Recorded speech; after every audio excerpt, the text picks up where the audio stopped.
The Galactic Council chamber fell silent as Nora Chen stepped onto the crystalline platform, her worn combat boots clicking against the luminescent surface. Around her, representatives from a dozen species regarded the human with mixtures of curiosity, disdain, and barely concealed fear. The Zephyrian ambassador's tentacles writhed nervously, while the Karathi delegate's scales shifted from blue to deep purple, a sign of extreme agitation. "The human requests audience," announced Councillor Vexithon, his four eyes blinking in sequence. "State your purpose, Terran."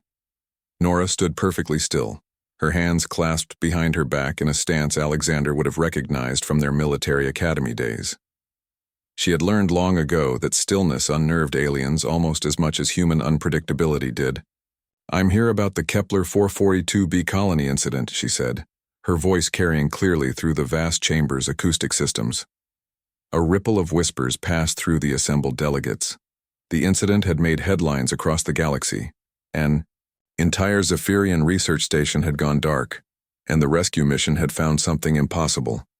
A single human had not only survived the catastrophic system failure, but had somehow kept the entire facility operational for 3 months, while defending it from the planet's hostile wildlife. The Terran designation for that world translates roughly to Hell's Classroom, continued Nora. Your scientists called it uninhabitable.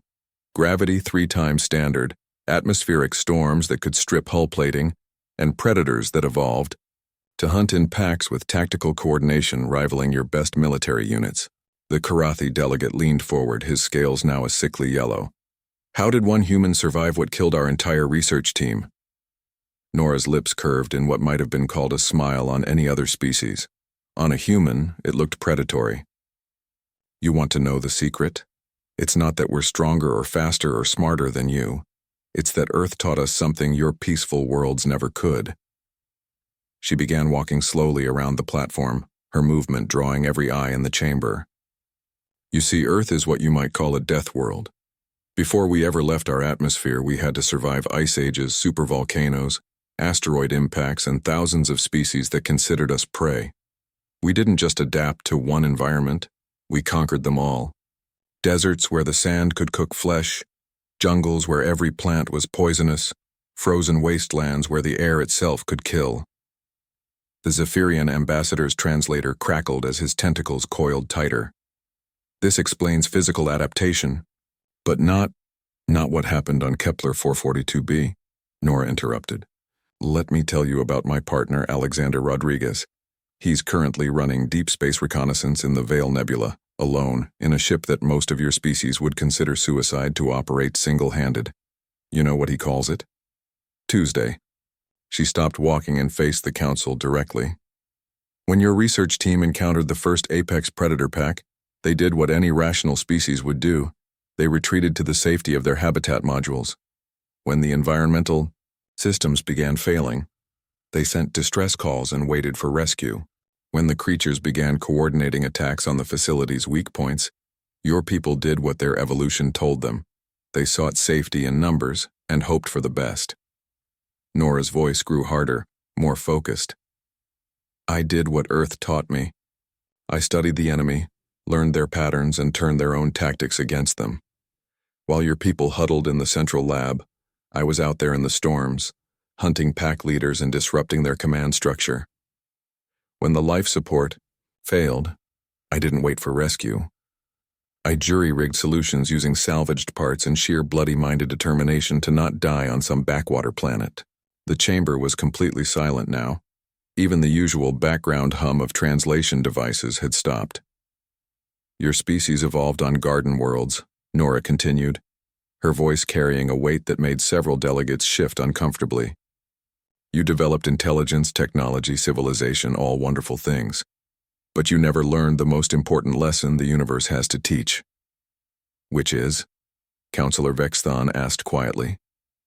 "That survival isn't about being the strongest or the smartest or having the best technology. It's about being too stubborn to quit when everything goes wrong." Nora's smile returned, sharper now. "You called Earth the universe's harshest classroom. You meant it as an insult, suggesting we were primitive for coming from such a brutal world." She gestured to the displays around the chamber showing human colonies throughout the galaxy.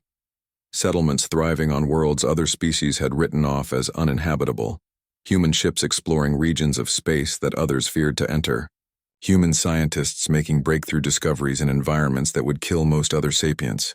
But here's what you didn't understand, Nora said, her voice carrying the confidence of someone who had stared death in the face and walked away unimpressed. Every harsh lesson Earth taught us, every impossible situation we survived, every time we looked at something that should have killed us and decided to try anyway, that wasn't punishment. That was education. The Karathi delegate's scales had cycled through the entire spectrum and settled on a deep, respectful gold. You're saying that your world's hostility was actually an advantage? I'm saying that when you come from a planet that spends 4 billion years trying to kill everything on it, the rest of the universe starts to look a lot less scary. Nora straightened to her full height, every inch the graduate of Earth's unforgiving curriculum. You want to know how one human survived what killed your best people? Simple. I'm the product of the universe's harshest classroom.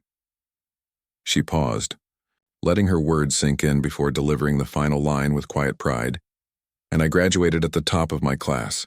The silence that followed stretched for long moments before Counselor Vexithon spoke again, his 4 eyes focused intently on the human before him. What do you want from us, Nora Chen of Earth? Her smile this time was genuine, carrying just a hint of the warmth that Alexander always said reminded him why humans were worth saving. Simple. Stop underestimating us and maybe start asking what other lessons the universe might have to teach.